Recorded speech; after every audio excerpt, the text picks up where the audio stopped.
Okay, so good morning. So this is the plan for today. We continue and close up the part related to ZigBee, meaning we will see what is the application layer of ZigBee, and then we will move to seeing some non-standard medium access control protocols, okay, which again are non-standard, meaning that they're not standardized anyways, okay, but they're used quite often in practical deployments. So what we have seen so far is basically all standard stuff, starting from the 15.4 layer up to the ZigBee, which is the one we will see today, okay. But the message here is that besides standards, which are again the most diffuse solutions in terms of communication and protocols in general, okay, there exist in the IoT world deployments which use non-standard stuff, non-standard protocols, okay. So that's why it is worth mentioning a couple of those protocols in this course, okay.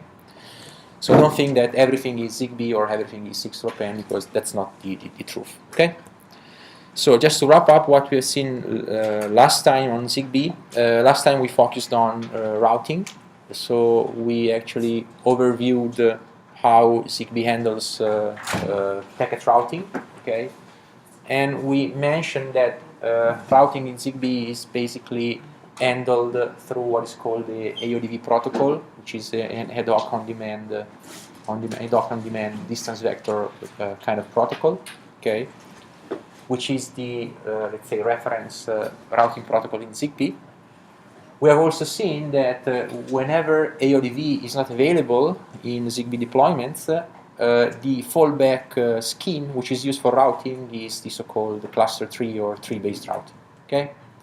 And we have discussed in details which are the advantages and disadvantages of both solutions, okay.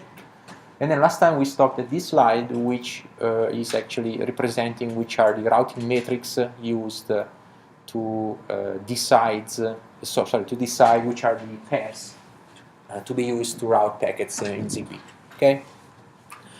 So let me just take a few minutes to get back on this concept, because it's very, very important in any, I would say, communication network, okay? And this is the concept of routing metric. So as you already know, whenever you have to decide which route, which path information should travel, okay, you have to somehow classify the available paths. First thing, you do have a lot of paths you might choose from, okay, and in all these cases you have to classify all these paths according to some kind of metrics, okay, just to say this path is better than this one, okay. You have a ranking of the paths which you can then use to decide which is the actual let's say route your information needs to follow, okay. So in this ranking what you use is the routing metric. Okay, so it's basically a label you assign to each one of the paths, okay, which you then use to have this ranking on all the available paths.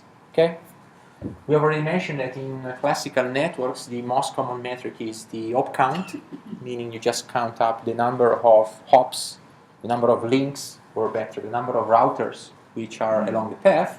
Okay, and this is, I would say, true for most of the communication networks in the classical internet, meaning wired networks. Okay.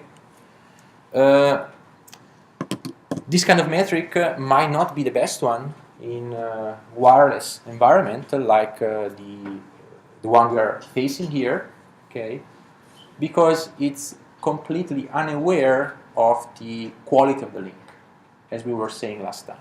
Okay, so it just counts up the hops the link is composed of without having any idea on what is the quality of each link in the hop.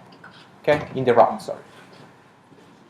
So that's why whenever you are dealing with wireless networks, in most of the cases, you want to use something different than plain number of hops. Okay. So here, whenever you have to define this kind of label for each path, you have to define a cost for each path, and the most common approach is to just sum up all the cost of all the links which belong to one path, okay, and to say that this sum of costs is actually the label, the cost of your path, okay, which is exactly what this summation here is doing. Okay, so this is the cost of a given path. This path is composed of different links which go from 1 to L minus 1, okay? And then for all this link, you just sum up all the cost of the specific link, okay? And this is the criterion you will be using to say that one path, P, is better than another path, P prime or Q.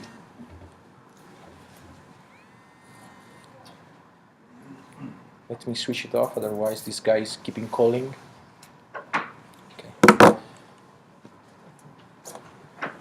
Okay, so this is rather general definition, meaning that C, the C function, which is the cost of the path and as a consequence the cost of each link in the path, okay, can be anything, okay. We have mentioned that this C here in classical network is just the, let's say, it's an integer number which counts up 1 for every hop in the path, for every link in the path. So the key idea is what kind of C function, cost function to choose to identify what is the quality of the path. Okay, and in your, let's say, academic career, so in other courses, you will see different proposal on the shape this C function should get. Okay, in different courses, for example.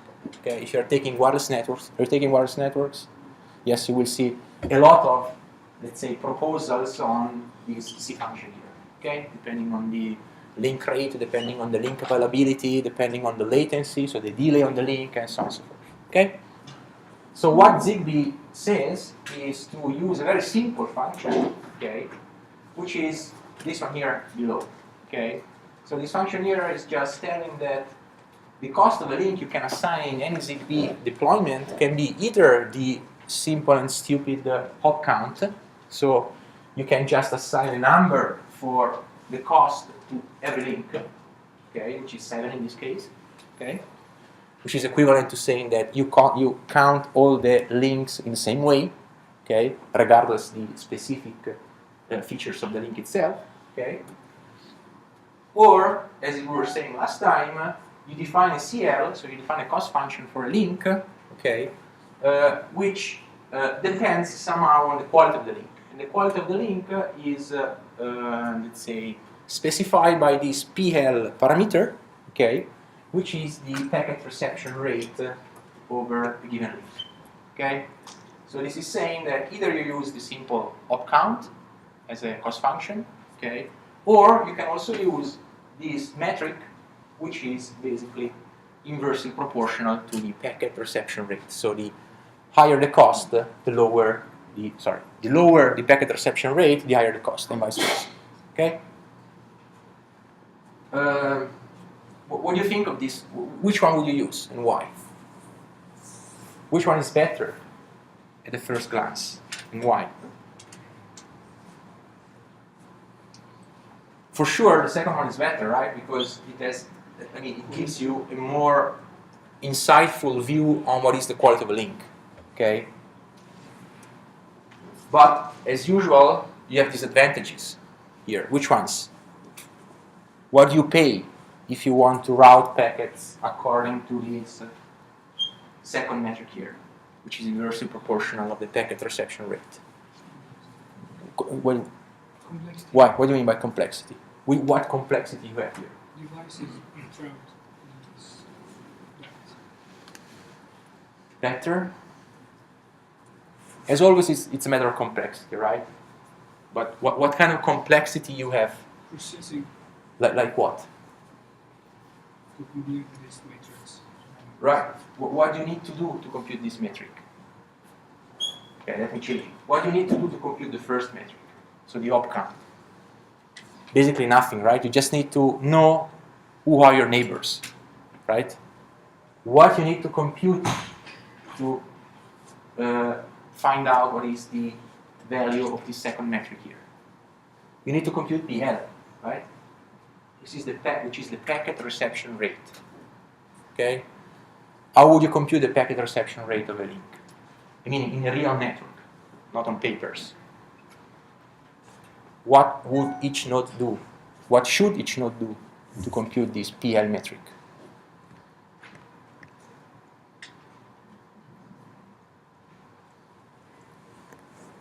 It's a packet reception rate, so it's a probability in principle, right? Which means that to compute this PL, for example, one node should send a train of packets, okay, so a sequence of packets, say 100 packets, to the node at the head of the link, so the node at the other side of the link, okay, and then it should get the feedback on how many of these 100 packets did actually arrive at the end of the link. Okay, and this is an estimate for this PL here. Okay, this process, as you can imagine, takes time. You have to send 100 packets.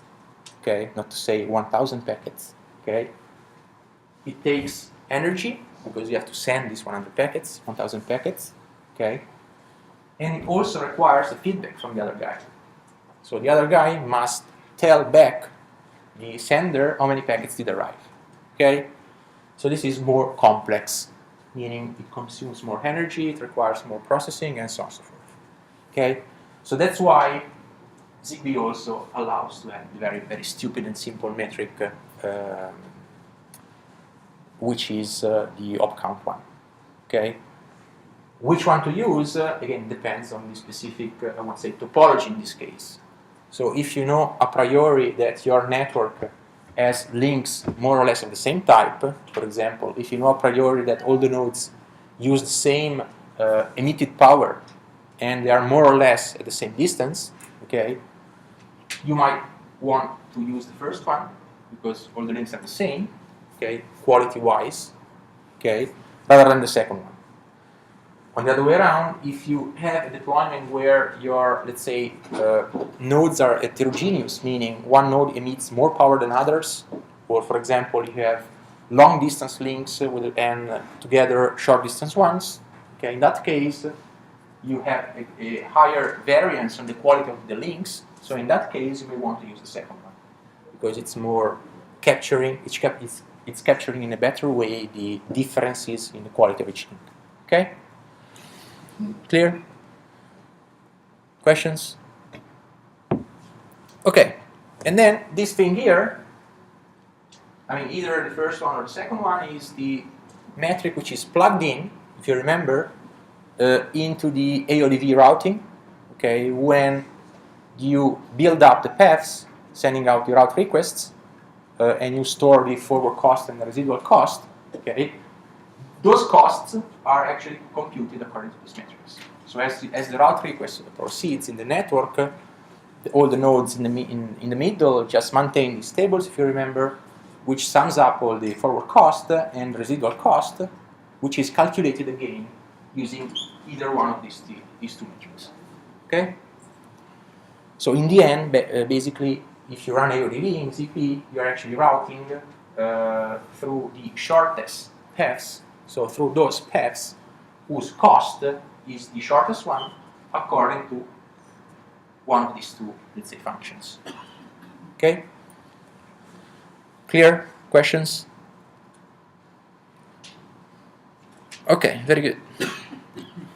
So very quickly, let's comment on this one here, which is about multi-hop beacons. So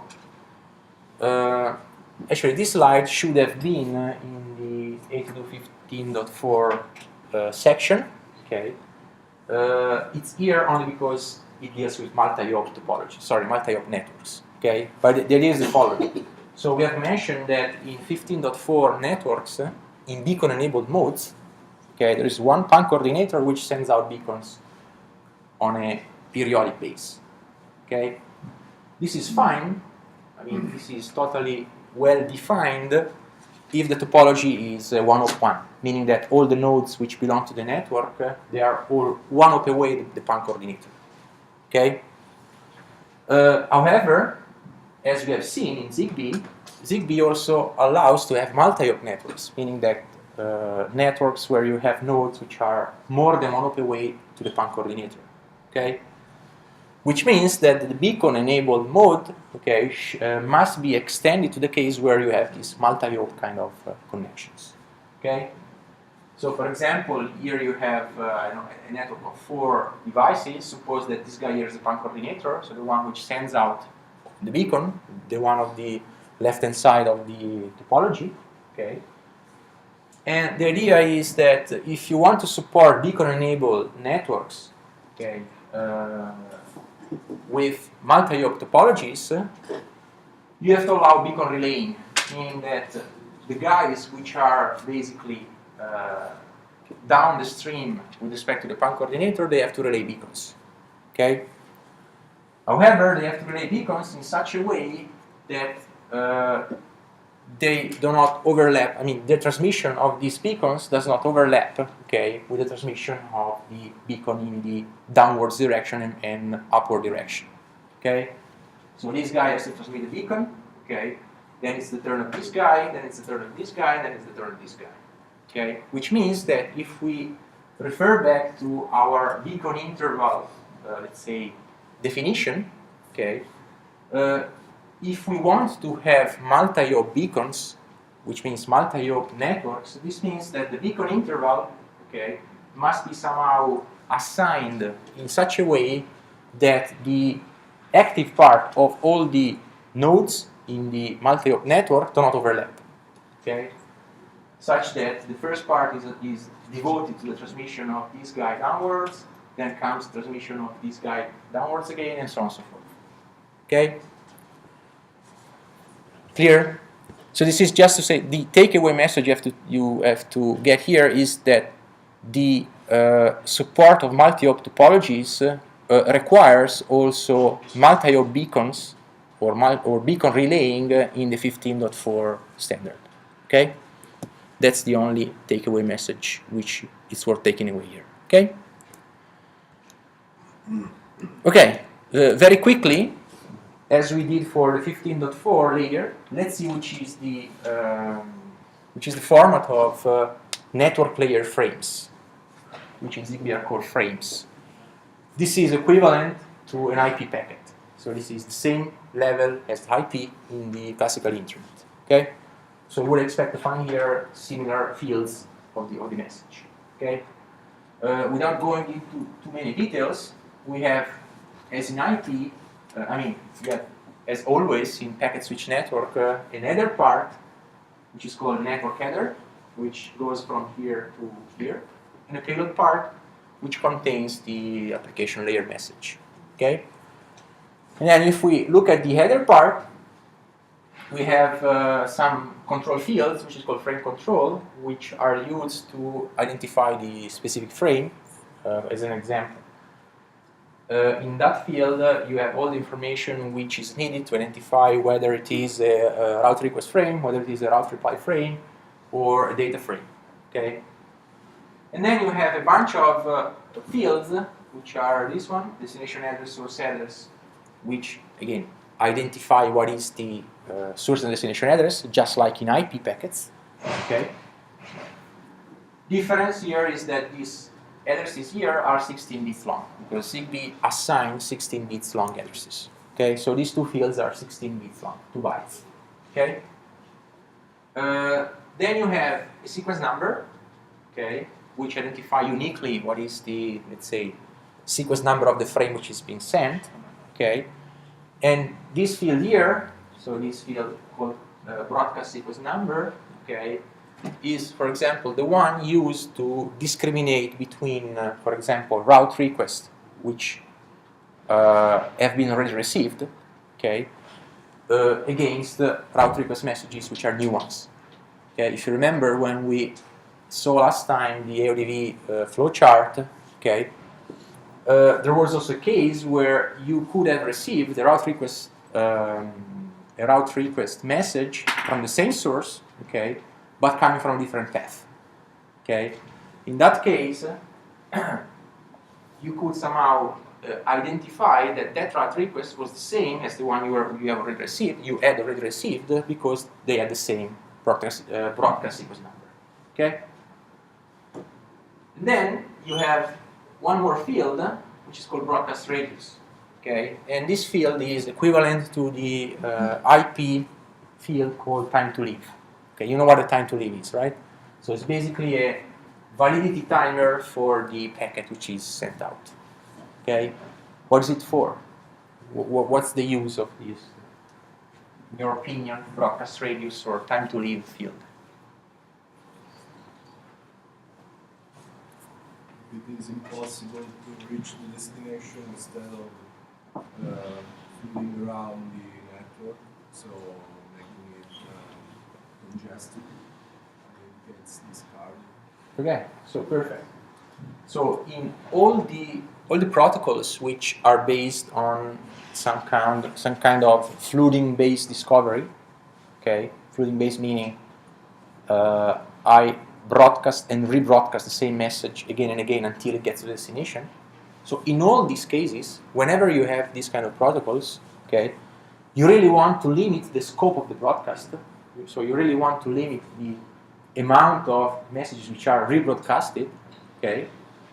And to do that, you insert in the message one field which is this broadcast radius, or time to live, or call it whatever you want, okay.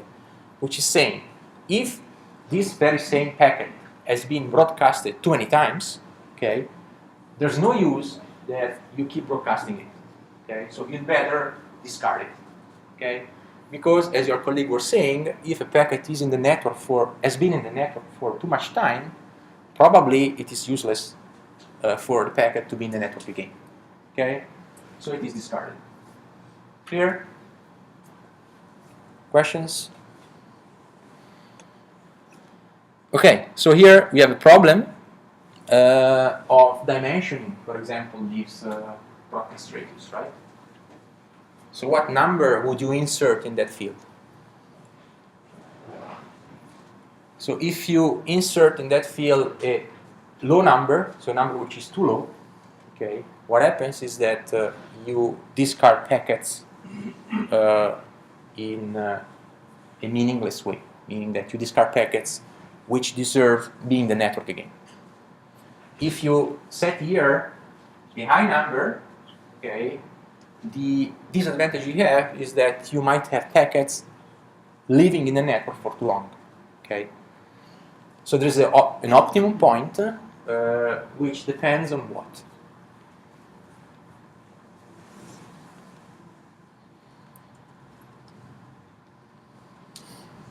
What's the dimensioning rules to decide what is the max op count or count or broadcast radius? It depends obviously on the size of your network. So if you have a network of one link, okay, it's no use to set a max op count higher than 1. Okay. It depends also on the specific, let's say, flooding-based protocol you're using. Okay. So if you're using AODV, you might have here a given value. If you are using other kind of protocols like RIP or others, you might use there another value, or so on and so forth. Okay? Clear? So there's no, let's say, real optimum point for broadcast radius.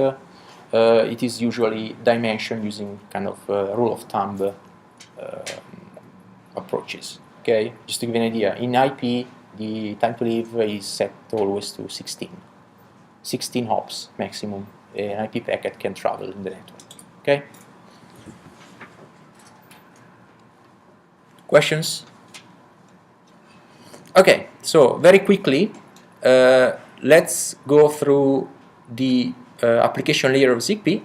Okay, I say very quickly for two main reasons. The first one is that we are not in this course really concerned about how applications are written on sensor networks.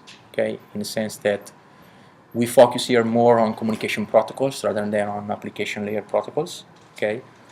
And the second one is that this ZigBee application layer is really huge, okay? Meaning there are a lot of what are called profiles defining different application solutions for ZigBee, okay?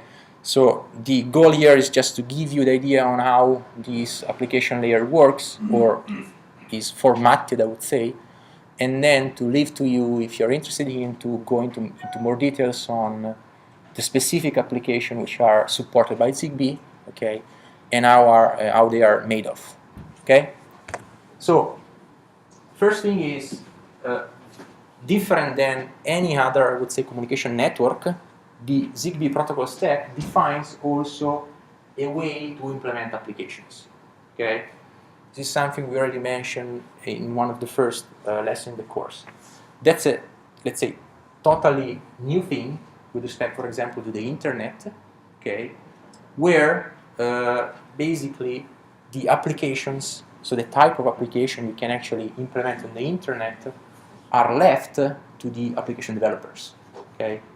So if you come up with a new application, you can do whatever you want on the application side, okay, provided that you use the sockets, okay, which are standard to use the internet, okay.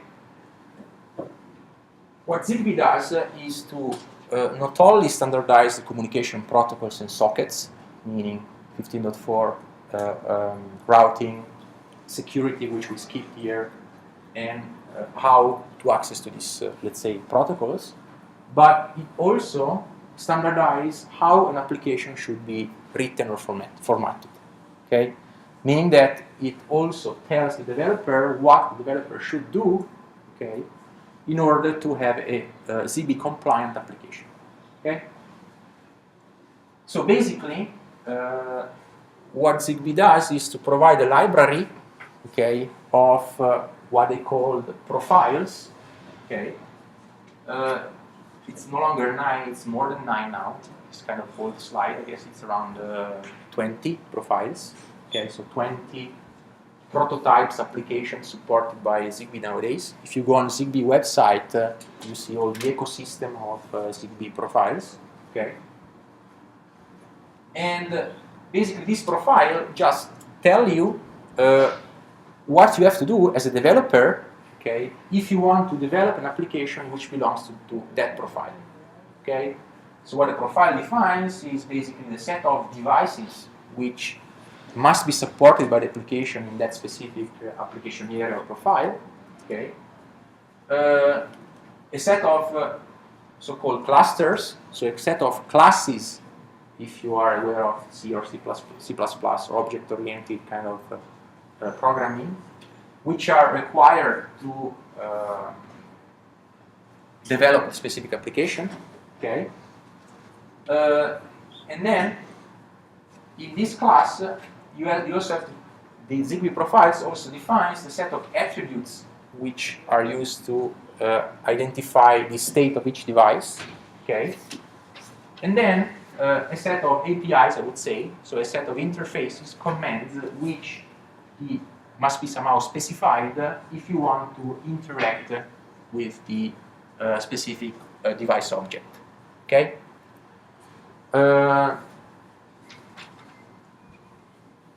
It might look a bit abstract like this, just to give you some example.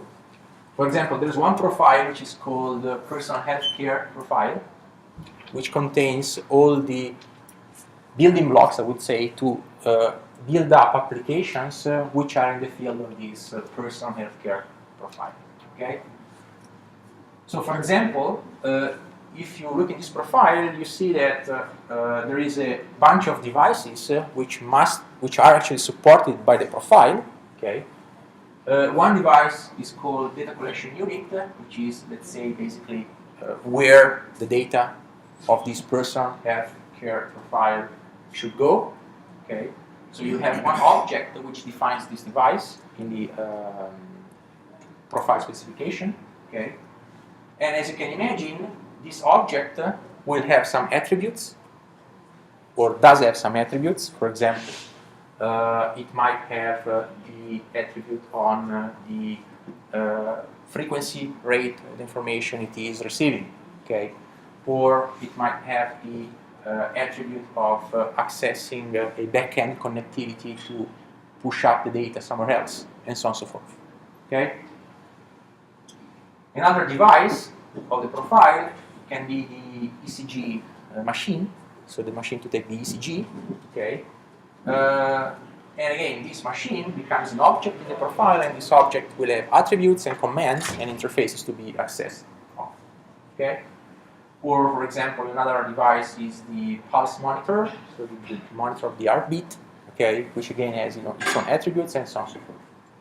So if you open up one profile, you have a list of devices, meaning objects, okay, and for each one of these objects, okay, you have attributes and interfaces, okay, which you can compose, or better, which you must compose, okay, to develop your own application.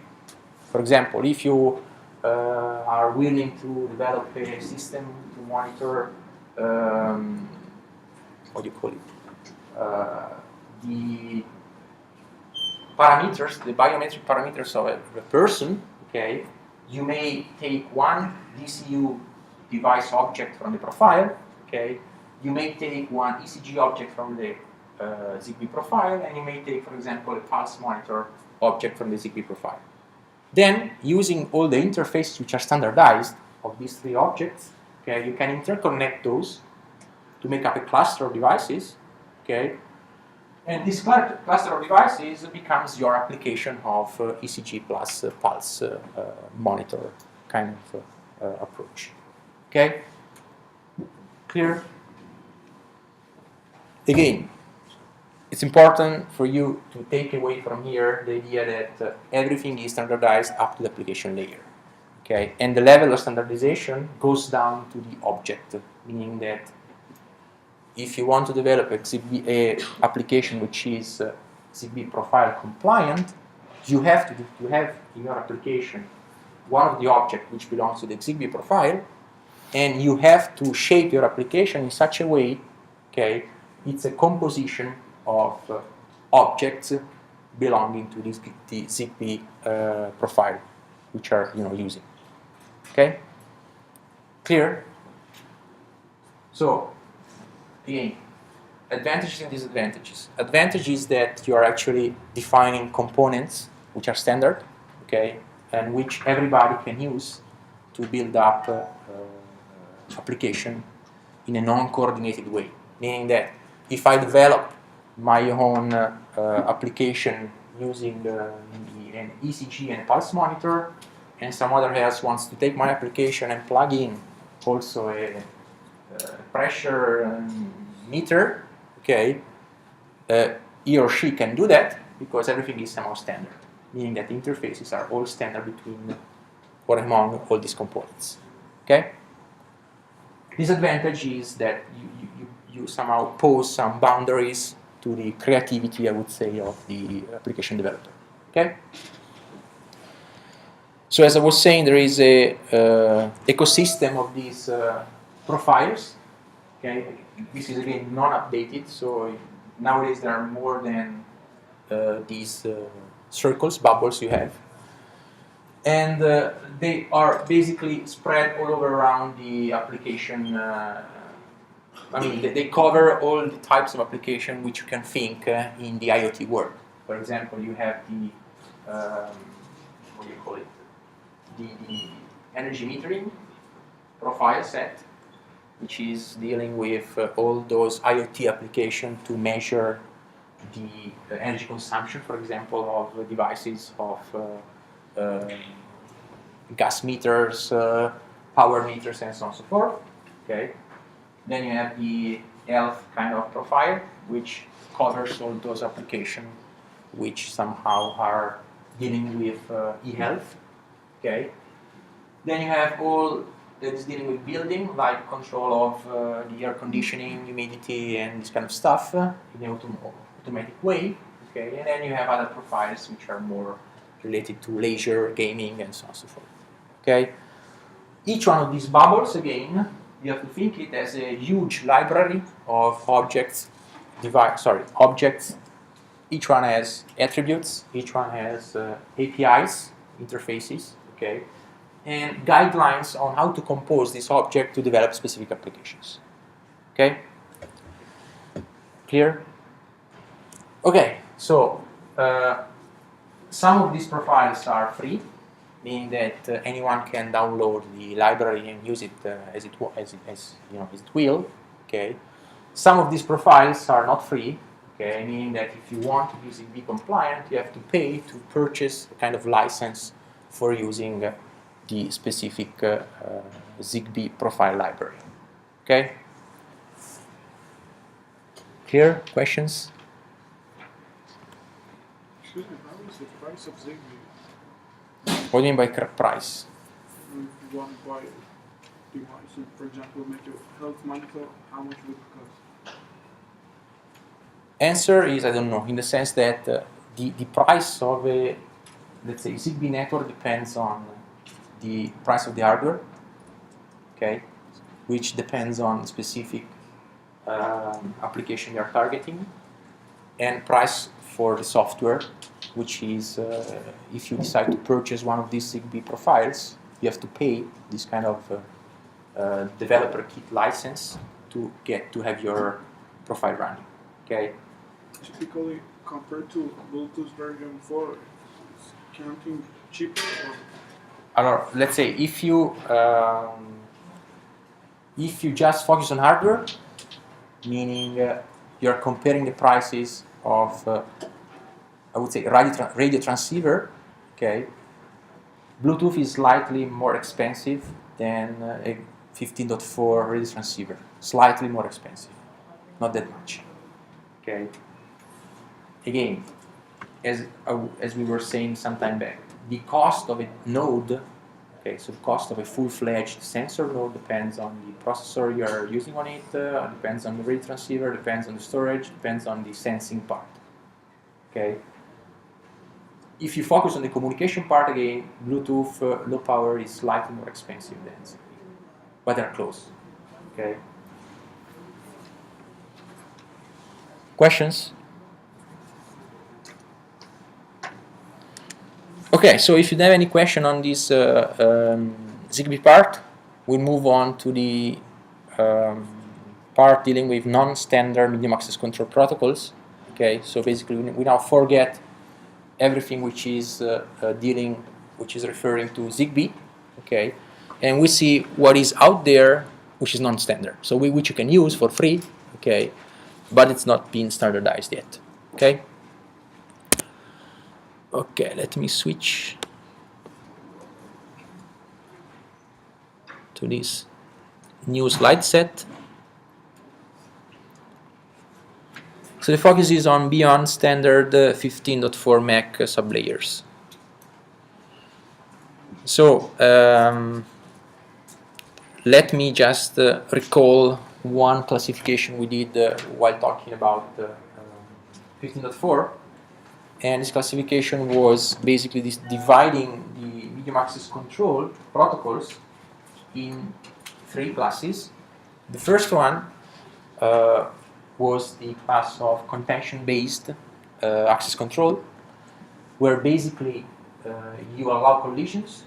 So you allow, let me take one step backwards. We're talking about medium access control, meaning that the problem we want to solve is to allow multiple stations to use the same medium at the same time in such a way that they actually can use it in an efficient way, let's say. Okay? So, one option you have is to go for a contention-based access control protocol. So you allow for collisions, so you open up for collision, okay, but then you randomize the retransmissions in some way such that the longer you collide, the lower is the further collision probability you experience. Okay? And all these protocols here are, in most of the case, based on some kind of carrier sensing multiple access approach. Okay, where you sense the medium before transmitting.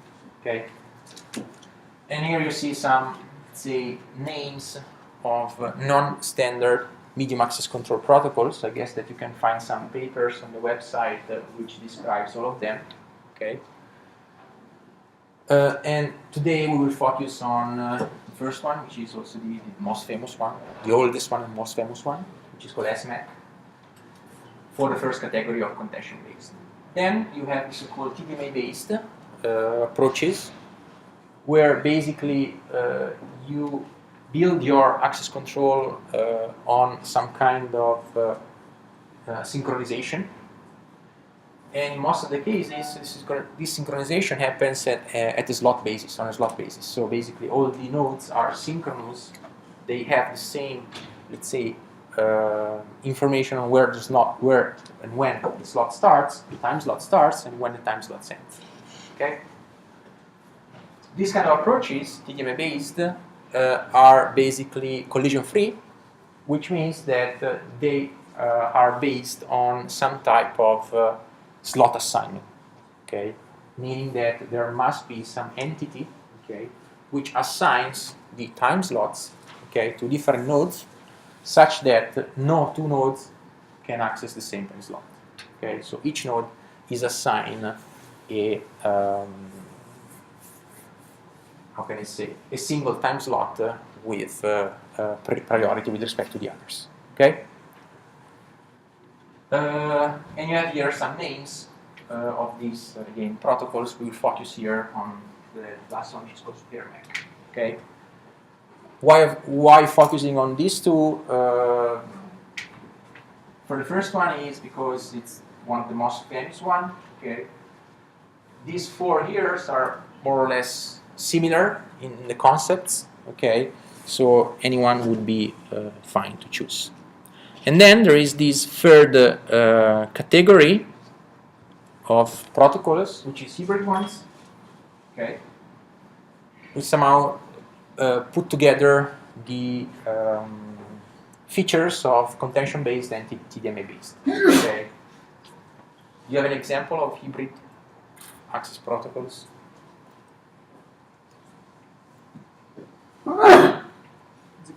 ZigBee, right? So 15.4, 82.15.4 is an hybrid access control protocol. Okay, because it has the slotted assignment part in the GTS, in the collision-free part, and the contention-based access in the CAP. Okay, clear? Okay, so again, just to focus back on the design guidelines for access control protocols. The, let's say, underlying guideline deals with quality, I would say, deals with performance, meaning that we really want to use as much as we can the nominal link capacity. Okay, so we really want to use, say we are given the 15.4 capacity, like 250 kilobits per second. Okay, we really want to use this capacity fully. Okay, however, we cannot do that, neither using contention-based nor using TDMA-based. Okay, we have to pay something because the access is not somehow coordinated. Okay, which means that the performance goal is to get closer, to get as close as possible to the nominal rate of the channel you have. Okay. The other, what do you call it? The other design target or guideline, okay, is again energy. Okay, which means that you have to design a medium access control protocol which is efficient in getting bandwidth or capacity. Okay, but at the same time it is efficient in consuming energy. Okay, and here in this slide there are the basically main energy consumption sources, okay, you have to cope with whenever you have to design a access control protocol. Okay, I guess that we are all familiar already with these names, right? So overhearing means you are active, you are receiving a transmission which is not meant for you. Okay. Idle listening, you are active, but there's nothing on the channel. Okay, so you better switch off. Collision, okay, it's again you are transmitting, okay, or receiving, but you are experiencing a collision, which means that this transmission and reception is meaningless from the protocol point of view. Okay, so it's energy which is wasted for no reason because it has no benefit. Okay, and then you have the fourth one, which is control overhead, which means that you have to take care in designing the medium access control of the overhead which you need to pay, okay, to implement that specific medium access control. Okay, for example, what kind of overhead you have on 15.4 medium access control? What you can call overhead in 15.4. So overhead is all those packets, procedures, frames, which you send out, but they're not meant for transferring data. Okay, they're meant for just supporting the medium access control structure, let's say. So what kind of overhead you have in 15.4?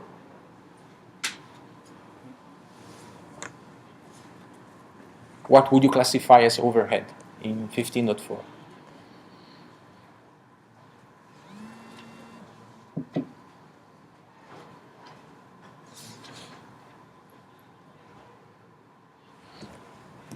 For example, the beacon is an overhead, right?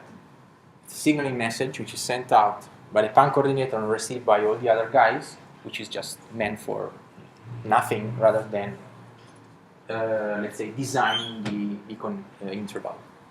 Okay. What else? The acknowledgements which you have when you are actually receiving packets, okay, are again signaling packets. Okay, so it's basically stuff which you are receiving. Okay, but it's not meant for delivering data. Okay. What about can you have collisions in 15.4? Yes, no? Can you have collisions? Yes, you can in the collision access part, so in the contention-based access part. Okay. Do you have idle listening in 15.4?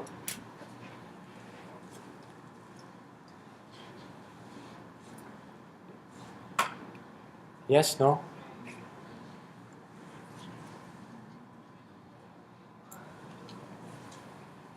Yes, in principle you can. For example, you're active in the collision access part, which you are active by contract, I would say, but nothing happens. Okay, meaning that you're just idle listening for that part. Can you have overhearing in 15.4?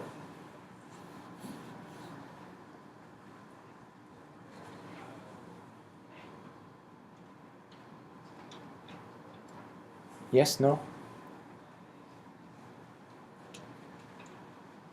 Yes, you can have it either in the collision access part or in the collision free part. Okay. If the PAN coordinator is sending out a message in one slot of the GTS to one guy, and you are close to this guy, you are active in the GTS, which means that you are receiving information which is not meant for you.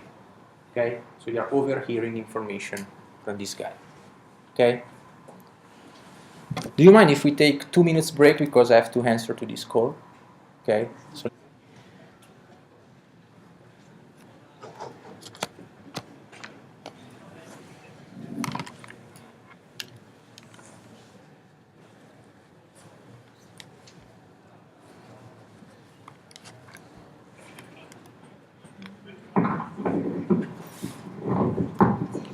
Okay, so you really want to reduce the components, the effect on all these 4 sources of energy consumption whenever you have to design your medium access control protocol. Okay, so and we will see that you will see, and also we will see that all the medium access control for sensor networks, okay, they target in particular one of these, let's say, energy consumption sources, meaning that each medium access control protocol, okay, is focusing on reducing, in particular, one of these aspects. So you have protocols which are more effective in reducing idle listening. You have protocols which are more effective in reducing overhearing, and so on and so forth. Okay. 15.4 basically is a kind of all-in-one medium access control protocol. So it tries to reduce as much the same way all the 4 components of these energy consumptions. Okay. So let's have a look at this SMAC, which stands for Sensor MAC. It's not a new protocol in the sense that it dates back to 2004, but again, it's one of the most used. It's also coming before 15.4, so it came before 15.4, and 15.4 also took some ideas from this SMAC to be ported into the standard. Okay, just like the idea of duty cycling. So the SMAC reduces targets the reduction of the idle listening, meaning that it targets the reduction of those periods where you are active and you're receiving nothing, basically because there's no traffic. Okay.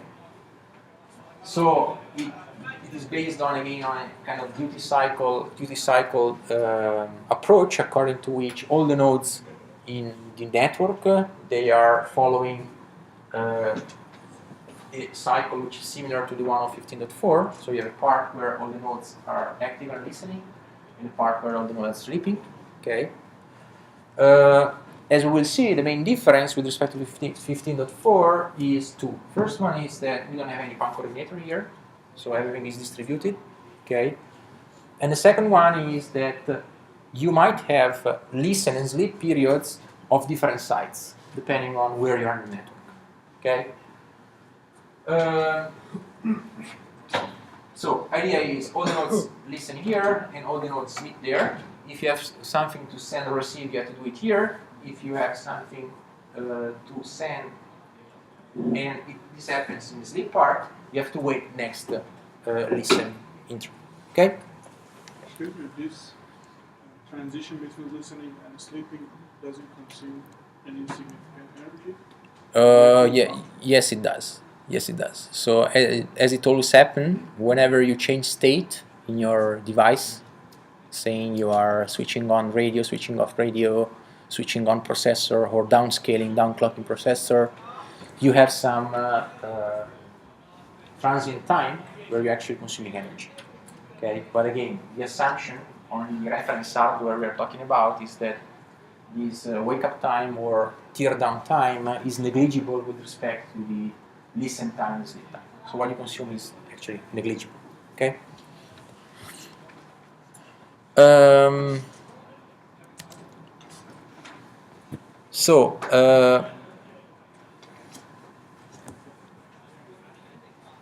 As I was saying before, we don't have here any pan coordinator. So there's no one which sends out beacons, okay, signaling where this period should start to everybody else, okay. Which means that this kind of synchronization, okay, must be achieved in a distributed way. So all the nodes must agree on when they have to be listening and when they have to be sleeping. Okay? So the core, the very heart of the protocol is actually this kind of synchronization, distributed synchronization mechanism. Okay? The other difference is that all the nodes are free to choose their own schedules. A schedule in SMAC is basically the duty cycle, so how long they should be listening and how long they should be sleeping. Okay. And this, I mean, the synchronization phase, meaning the signaling of this schedule from one node to its, let's say, neighboring node, okay, is actually what you have to pay in terms of overhead. Okay, so belongs to the class of energy consumption sources which we named as overhead. Okay, so let's get directly to the flowchart of the protocol and to the synchronization part. So synchronization is implemented using the sync packets. Okay, again, this is all distributed. Each sync packet is composed of a sender node and the identification of the next sleep time, meaning that what you have in this field here of the sync packet is basically the next time slot or the next moment in time with respect to the transmission of the sync packet where the node will be sleeping. So you know, if you receive a sync packet from another guy, when the guy who sent out the sync packet will get to sleep again. Okay? Which means that you know when you can actually transfer information to this guy, okay, and this guy being active. Okay? These sync packets, okay, are to be transmitted in a so-called synchronization period, which means that the overall time in your network is divided into a first part of time, which is called a synchronization period, okay, where all the nodes in the network willing to be part of the network, they will send their sync packets, okay. This synchronization period is where actually synchronization happens, so where all the nodes exchange their own sync packets, meaning that they will be exchanging their schedule, or in other words, they will be signaling to their nodes, which is their own duty cycle. Okay. Then every node which receives a sync packet from another node, okay, can actually set local timers, okay, such that it will be able to know when a node is available for receiving traffic and when a node is not available for receiving traffic. Okay. So if we look at the time domain of the network, we have again a periodic kind of division, okay, where we have the first part of the time domain of the network, which is dedicated to synchronization, okay. Then we have a part of the network which is dedicated to data, so where the nodes are active and for sending and receiving data. And then we have basically a part of the network which is dedicated for sleeping, okay. So if you compare this kind of division with respect to 15.4, okay, it's the same stuff, right? So it's the same kind of periodic repetition of time. The difference is that here you have a sync part, so you have a sync period here, okay? In a 15.4, you just had one beacon slot, okay? In other words, this synchronization period, okay, is longer than one slot, okay, and this length in time is what you pay if you want to implement in a distributed way the synchronization, okay. In other words, in 15.4, where you have just one node, which is the pan coordinator, which sets all the time shape, the frame shape, okay, you just need one slot here to enforce synchronization, because you have just one single synchronizer, which is the pan coordinator. Okay? Here you have to synchronize in a distributed way, which means that all the nodes here will have to send their own schedule in this period here. Okay? Which means that this period is longer than a single slot. Okay? So it's a control overhead which you pay, which is higher than the control overhead you were paying with 15.4. Okay? Again, what you gain is that you don't have here a pan coordinator. So you don't have a centralized entity to manage the network. Okay?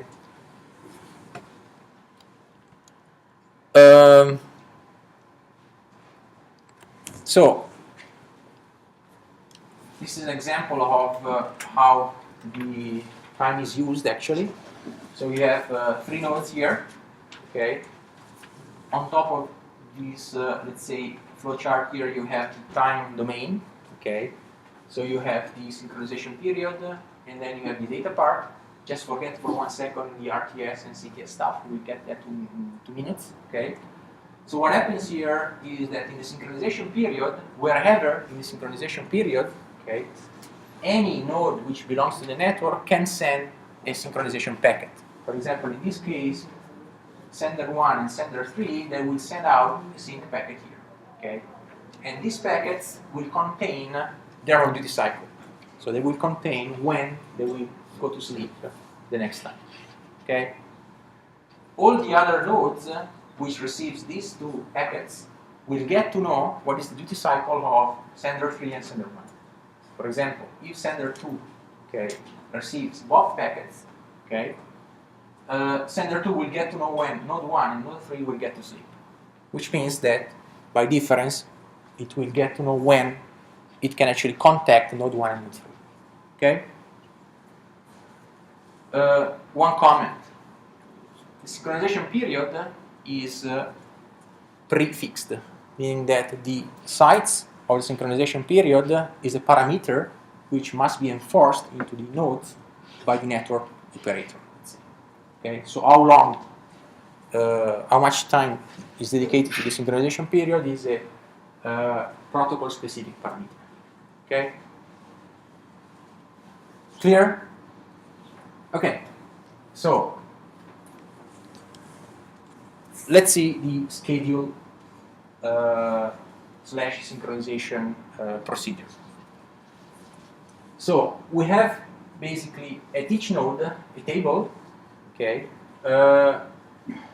which stores the schedule for all the neighbors the node is receiving. Okay, and again, these schedules is basically the activity, the duty cycle of all the neighboring nodes. Okay, so in other words, what the first line here is saying is that all the nodes, upon receiving different sync packets, it will get to know when all its neighboring nodes, okay, are actually active, which means that it will get to know when it can contact back these neighboring nodes. Okay. At startup, so at time 0, okay, the initial schedule, okay, is actually computed according to this very, very stupid and simple algorithm. Okay, so idea is the following: a node switches on in the synchronization period, so the period of time where it is willing to receive or send sync packets. Okay, then it listens for the medium. It listens for the medium for a certain amount of time. Okay. And then it just checks whether it is receiving some sync packets from other nodes. So it checks whether there is some other node which is already active in the network, how to say. Okay? If it does not, meaning that if after this time period, in the synchronization period, it does not receive anything, so it does not receive any sync packet, okay, it randomly chooses a schedule for its own, meaning it randomly chooses one duty cycle for being used by itself, okay, and send out itself a sync packet, meaning that it is becoming a so-called synchronizer. So it's the equivalent of the PAN coordinator in the 15.4. Okay. Again, this node is called a synchronizer, so it becomes the first one who is setting the duty cycle of the network. Okay. Then, if a node receives a schedule from a neighboring node, so if a node receives the schedule before becoming a synchronizer, okay, it becomes a so-called follower, okay, like in Twitter. So it becomes a node which follows a schedule of someone else which is already in the network. Okay, so if I enter the network, okay, and the network is already there, meaning that some nodes are already there exchanging traffic, okay, it's better for me to follow the cycle of these guys. Otherwise, I will not be able to communicate with these guys. So I become a follower of the schedule of these guys. Okay, clear? In turn, this guy here, becoming a follower, gets the schedule from the other guys which are already in the network, and then broadcasts the schedule in a sync packet on its own, just to let other nodes which are 2 hops away, for example, to the nodes which are already in the network, okay, that the network is following that specific schedule. Okay? Clear? So this is the very same procedure of 15.4 with the difference that we don't have a pan coordinator. Okay? So we have to choose somehow in a random way who is the first node setting the schedule, setting the beacon interval equivalent in SMAC. Okay? There are some problems though, in the sense that if the network is large, meaning if we have a large multi-hop kind of network, okay, and the network builds up in a specific way, okay, you might have nodes which are forced to follow 2 schedules. Example. Suppose that we have one part of the network, which is the red one here, okay, which is built up according to the procedure we have seen. So one of these 3 red nodes here just sets the first schedule, then the other 2 become follower. They follow the same schedule, okay, and they start broadcasting the same schedule, okay. And suppose that the same stuff happens on the right-hand side, okay. So these 4 guys, blue ones, okay, they build up a 1-hop cluster, let's say, of nodes, okay, which follow a schedule which is different than the red one, okay.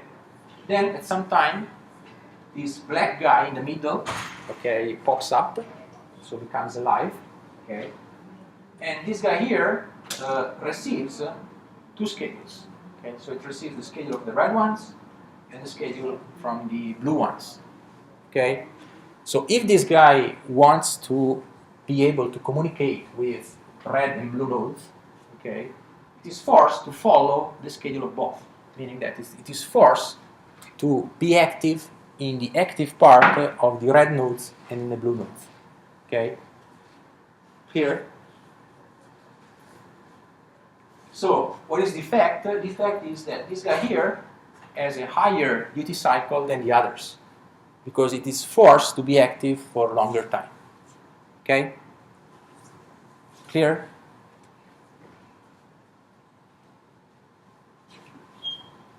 So in other words, if the network is kind of fully connected, so if all the nodes in the network we are considering, they are all in range, okay, the procedure I shown you in the previous slide converges to one single schedule for all the nodes in the network, okay? So all the nodes agree on the same schedule, okay? If the network is not fully connected, meaning that you have kind of multi-hop cases where one node hears a node but not another one, okay? In that case, depending on who starts first, okay, you might have cases where you have nodes which follow higher or lower duty cycle with respect to the others. This guy here, the black one, is following, in this case, a higher duty cycle. Okay, so he's active more time. Okay, clear? Questions?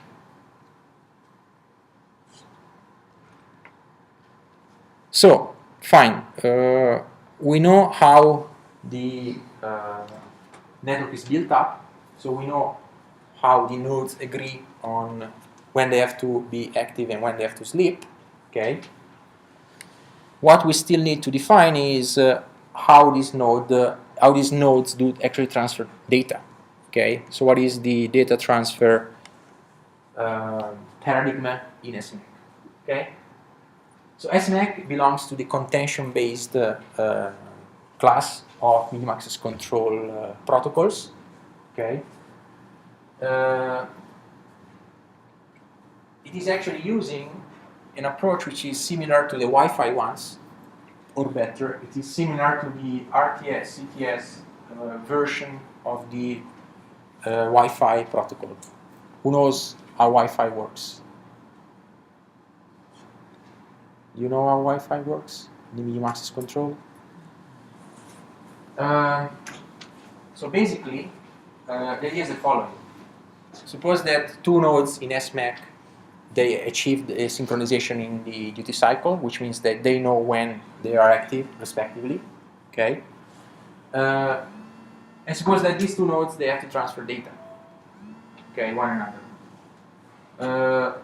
What they do is to implement the RTS CTS approach, according to which who is willing to send out the data first perform carrier sensing before actually transmitting data, which means that before transmitting data, it will check if the channel is available or not. Okay, if it's not available, it will refrain transmitting, so it will quit transmitting. Okay, if it is available, it does not transmit data straight away, but rather it sends out a request to send packet. Okay, so this is the source, okay, of the information. And at this time here, this source of information has performed carrier sensing, meaning it has checked the occupation of the channel, and it has found the channel is free. Okay. Then, if the channel is free, it will start sending after one period, which is called diffs, just names. It will send out the signaling packet, which is called a request to send, okay, which is a unicast packet meant for the destination. So the request to send packet here, okay, is a packet which contains the destination ID, okay, and it is also containing the duration of the upcoming transmission, meaning that the source will insert here the duration or the length of the packet which is willing to transfer to the destination. Okay? Clear? What's the use of this packet? The use is the following. All the other nodes, which is not the destination, okay, which receive this request to send packet, okay, they will get to know that there is one communication which is upcoming. So they will get to know that this source of information is willing to send something to the destination and the process is ongoing. Okay? Which means that all the other overhearing stations, okay, they will refrain from accessing the channel, okay, for all the duration of the upcoming communication. Okay? So, for example, if I have overhearing stations here, okay, all these stations which hear the RTS packet, they will somehow switch off the medium access control engine, okay, for all the duration of the communication which is specified into the RTS message itself. Clear? Then, once the RTS gets to the destination, okay, if the destination is available for receiving this data, okay, it will answer back with a so-called clear to send packet, okay, CTS packet, okay, which again contains the information on the duration of the upcoming call, the upcoming transmission. Okay, so also the station which overhear the clear to send packet, okay, they will refrain from transmitting from all the what do you call it? Transmission duration, upcoming transmission duration. Okay. Then it comes the data part. So once the source has gotten the CTS message, okay, it will start. It is allowed to start the transmission with data, okay, and then data is acknowledged with a standard acknowledgement. This is again the very same procedure which is implemented in Wi-Fi based networks, which is actually implemented also by SMAC. Okay. This stuff here, RTS, CTS, and ACK, is control overhead. So it's, again, bandwidth information which is sent out, okay, which is not used for transferring data, but rather to, let's say, enforce the protocol, the medium access control protocol. Okay? So it belongs to the class of control overhead we were mentioning before. What is the use of this RTS, CTS stuff? Suppose we don't have RTS, CTS. So suppose that we use plain Wi-Fi, like, where, for example, station A, this guy here, is willing to send out something to this guy here, okay? So what it does is just to send information, perform carrier sensing, physical carrier sensing, okay, and send information, okay, if the channel is free. Suppose you do that, so there is a transmission ongoing from this left-hand side guy to the one in the middle, okay, And suppose that there is another guy here, up here, terminal C, okay, which is again willing to start a transmission according to plain Wi-Fi, so without RTS/CTS. Okay. So if this guy is running plain Wi-Fi, what he does is first to carrier sense, so to sense the channel, okay, physically. However, since this guy is far away from the transmitter, from this guy here, okay, it will not overhear the transmission of this guy to this guy, okay, which means that it will signal, or better, it will read the channel as free, okay, which means that it will be able to, it will be allowed to actually start a transmission, okay.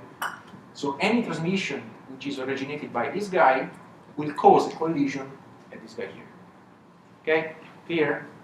So without RTS/CTS, you have the so-called hidden terminal problem, meaning that the terminal C, or better, the terminal A here, is hidden to the entering terminal C, okay? And vice versa, obviously.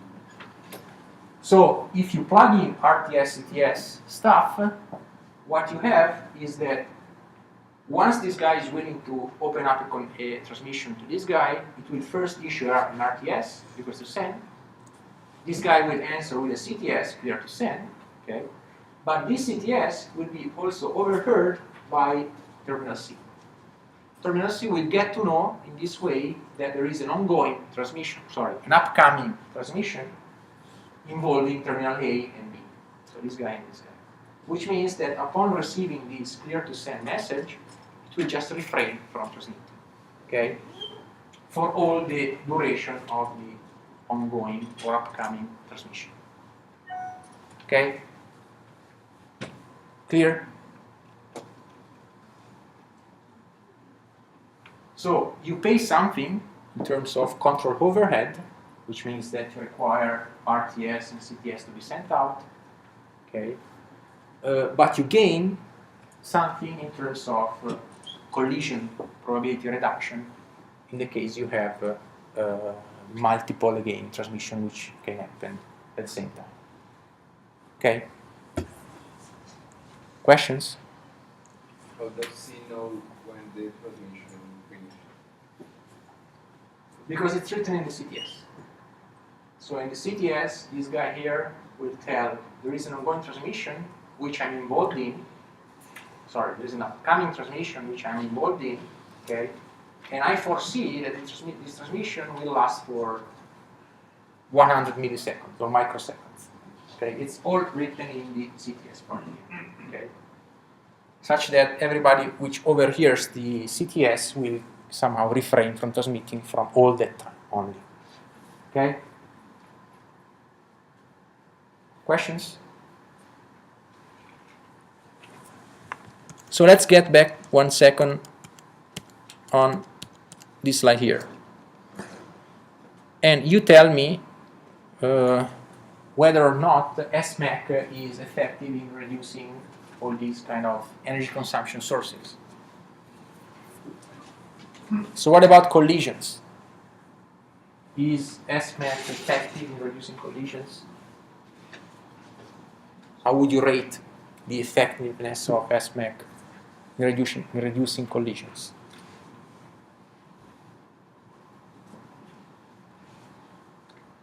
It's a contention-based protocol, right? So collision may always happen if two nodes start sending RTS at the same time, for example.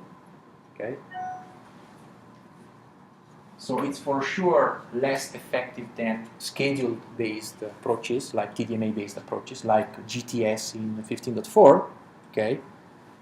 But still, the RTS-CTS trick lowers down a bit the collision probability. Okay. So less effective than 15.4, but more effective than plain Wi-Fi, for example, which in most of the cases does not use RTS-CTS. Okay.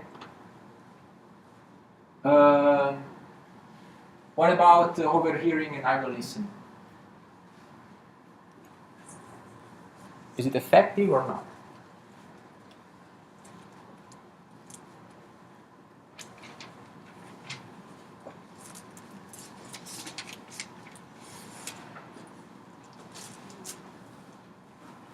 So all the nodes are active in the, let's say, active part. Okay, no matter whether they are actually sending or receiving. Okay. So the answer is it depends on how optimized is the duty cycle. Okay. So if the duty cycle is so optimized that one node is only active for sending its own traffic, and one node for receiving its own traffic, and then they go to sleep. Okay. Answer is yes, they are effective in reducing overheating and idle-sleep. Okay. However, the effectiveness of reducing overhearing and idle listening depends on the traffic mixture you have. Okay. Clear? What about control overhead? Is the control overhead high or low with respect to 15.4, for example? Huh? It's high, right? Because because you have a synchronization period where you are sending out synchronization packets, which is overhead. Okay.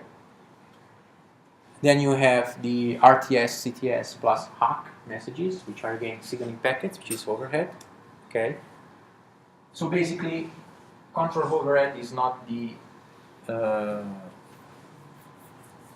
strength of SMAC. Okay, so SMAC is basically trading off control overhead to lower down collision probability, I would say. Okay, and then the control overhead you paid for the synchronization part, you have to pay it because you are actually building up a protocol in a distributed way, so you don't have any central entity. Okay, that's why you really need to have higher control overhead to allow distributed synchronization. Okay, clear? Questions?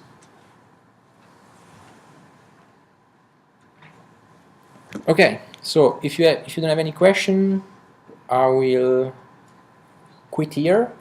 Okay, and we'll see you next week, I guess, on Wednesday, right? No, Wednesday you have the hands-on activity. Okay, so we'll see you on Thursday. Okay.